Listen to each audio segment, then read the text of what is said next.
صحیح تبلیغی وہ ہے جو مرکز کی ہدایات کے مطابق تبلیغ کا کام کرے، اور غلط وہ ہے جو مرکز کی ہدایات کو چھوڑ کے اپنی مرضی سے کام کرے۔ ابھی تک ہمارا چینل سبسکرائب نہیں کیا تو فوراً سبسکرائب کیجئے، ساتھ ہی بیل آئیکن پر کلک کریں تاکہ مزید آنے والی ویڈیو ہیں وہ آپ کو وقت پر ملتی رہیں۔ بسم اللہ الرحمن الرحیم۔ مورخہ 27 دسمبر سن 2024۔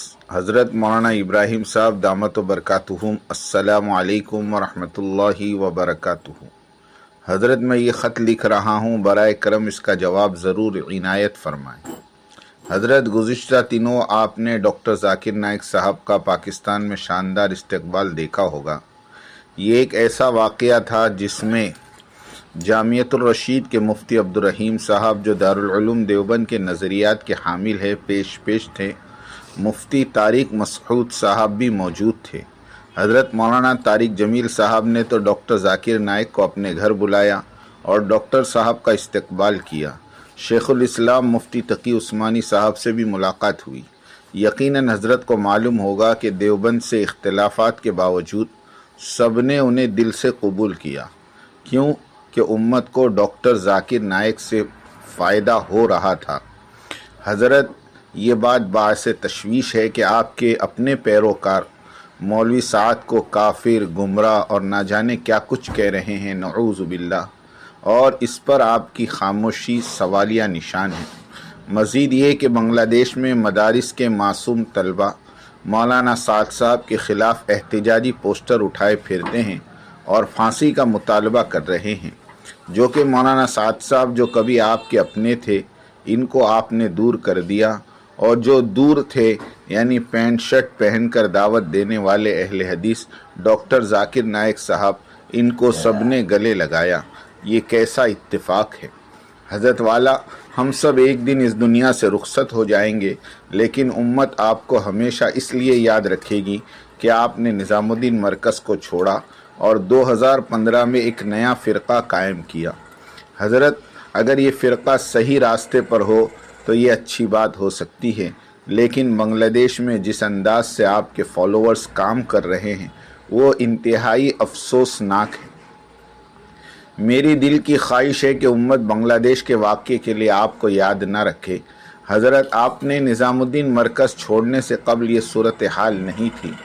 اس ہفتے ہم نے ہزاروں علماء سے رجوع کیا اور تحقیق کی تو معلوم ہوا کہ مولانا الیاس رحمۃ اللہ علیہ کی تبلیغ کی تاریخ میں کبھی ایسا اختلاف نہیں پایا گیا جیسا کہ آپ کے مرکز نظام الدین چھوڑنے کے بعد دیکھنے میں آیا ہے۔ حضرت، اگر آپ کو اپنا کام کرنا ہے تو کیجئے، لیکن دارالعلوم دیوبند کو بدنام کرنے کی کوشش کیوں کی جا رہی ہے؟ اللہ تعالیٰ امت کو اتفاق اور اتحاد نصیب فرمائیں۔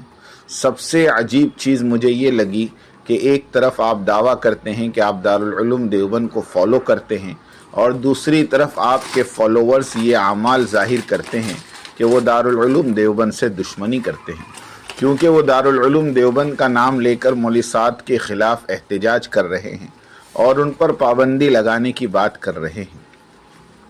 حضرت، حال ہی میں مجھے یہ بھی معلوم ہوا کہ جس عالمی شورا میں آپ شامل ہونا چاہتے تھے، اس میں آپ کو تبلیغ کے تیسرے امیر حضرت مولانا انعام الحسن صاحب نے اپنی شورا میں شامل نہیں کیا تھا، اور آپ کے ہی ساتھی مولوی سعد کو حضرت نے اپنی شورا میں شامل کیا تھا۔ اس حساب سے شرعی طور پر آپ کے امیر مولوی سعد ہوئے۔ خیر، آپ کا جو بھی اختلاف ہے اسے اپنے اور نظام الدین کے درمیان میں رکھے، اس میں کسی بھی طرح سے دارالعلوم دیوبند کو شامل نہ کرے اور نہ ہی دارالعلوم دیوبند کے فتوے کی بات کرے۔ مجھے ایسا لگتا ہے کہ مولانا سعد صاحب اور دارالعلوم دیوبند آپس میں بیٹھ کر سمجھ لیں گے۔ یہ آپ کا موضوع نہیں ہے، آپ اپنے مسئلے کی بات کریں، یعنی شورا اور امارت کی۔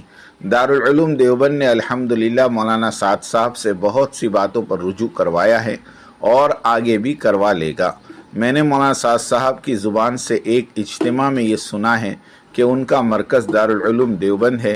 مولوی سعد صاحب اپنا دارالعلوم دیوبند کو مانتے ہیں تو یہاں تو بات ختم ہو جاتی ہے۔